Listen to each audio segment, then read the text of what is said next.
एक बार ऐसा हुआ कि देवर्षि नारद का आगमन हुआ। देवर्षि नारद ब्रह्मलोक से उतरकर ब्रज में आए।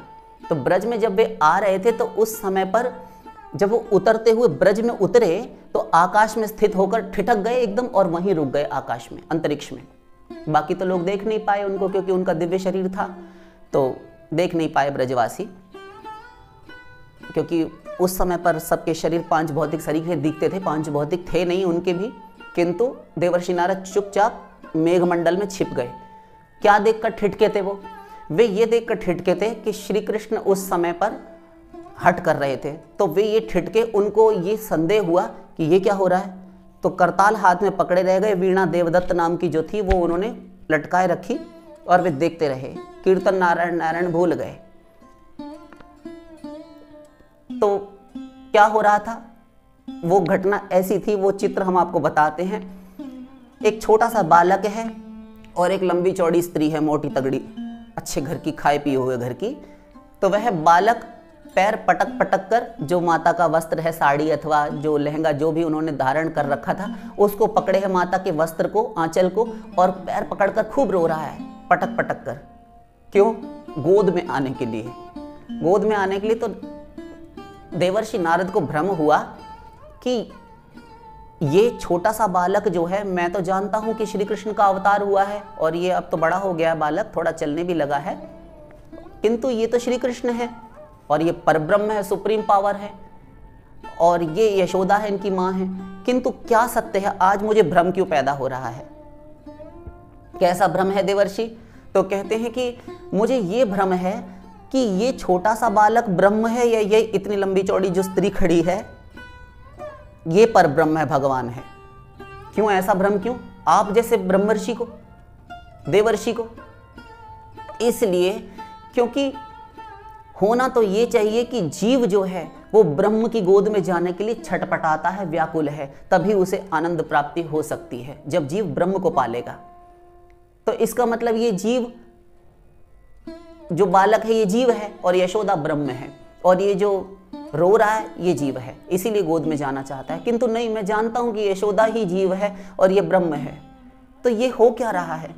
अंत में देवर्षि नारद ने योग समाधि से देखा, तब जान गए कि यही भगवान है परिपूर्णतम, श्री कृष्ण, और यशोदा ही जीव है, ये माता बनी है। न जाने कितना सौभाग्य है इसका, जो उन परिपूर्णतम भगवान को अपना पुत्र, उस जगत पिता को अपना पुत्र बनाए बैठी है, और बड़ा एटीट्यूड, बड़ा रुआब में, गुस्से में बोलती है। क्या बोलती है? नारद जी से ही सुन लेते हैं। नारद जी ने ही वो श्लोक कहा था। नारद जी पहले तो ब्रह्म की स्तुति नहीं कर रहे, सबसे पहले यशोदा जी की स्तुति करते हुए प्रारंभ किया। प्रथम पद ही श्लोक का यशोदा से है। क्या है?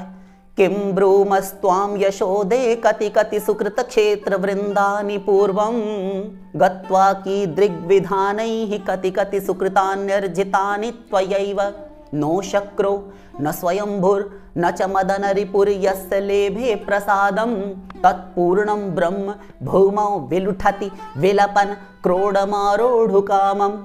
हे यशोदा, तेरे भाग्य को, किम ब्रूमस्त्वम यशोदे, हे यशोदा तेरे भाग्य की मैं क्या सराहना करूं। मेरी वाणी अवरुद्ध हो रही है, मैं बोल नहीं पा रहा हूं, मेरी बोलती बंद हो गई, सिट्टी पिट्टी गुम हो गई है तेरे भाग्य को देखकर।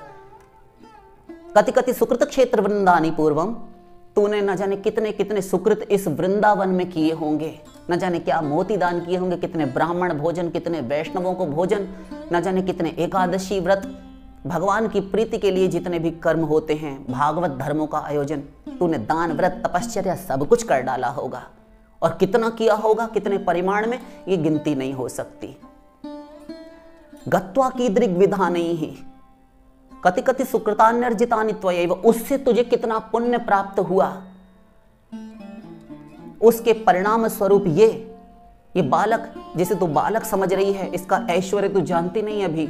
नो शक्रो इंद्र, न स्वयंभूर ब्रह्मा, न च मदन रिपु, मदन रिपु काम दहन भगवान शंकर, ये भी जिसकी कृपा कटाक्ष को नहीं प्राप्त कर सके।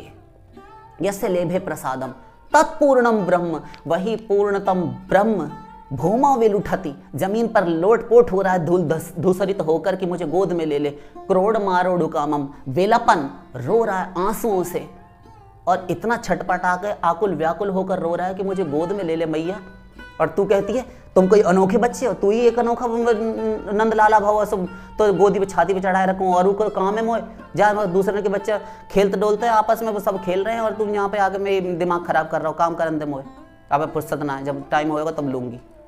ऐसा कहती है बता, तू कोई एक अनोखा बच्चा है जो तुझे छाती पे चढ़ाए रखूं, सबके खेल रहे हैं तू भी खेल ले जाके उनमें, तमाम बालक। ऐसा कहती है। धन्य है यशोदा। नारद जी का मस्तक झुक गया और अंजलि संपुट बंध गया, उनका हाथ जोड़कर शीश पर उन्होंने अंजलि बांधकर यशोदा को प्रणाम किया। यह है यशोदा मैया का प्रेम।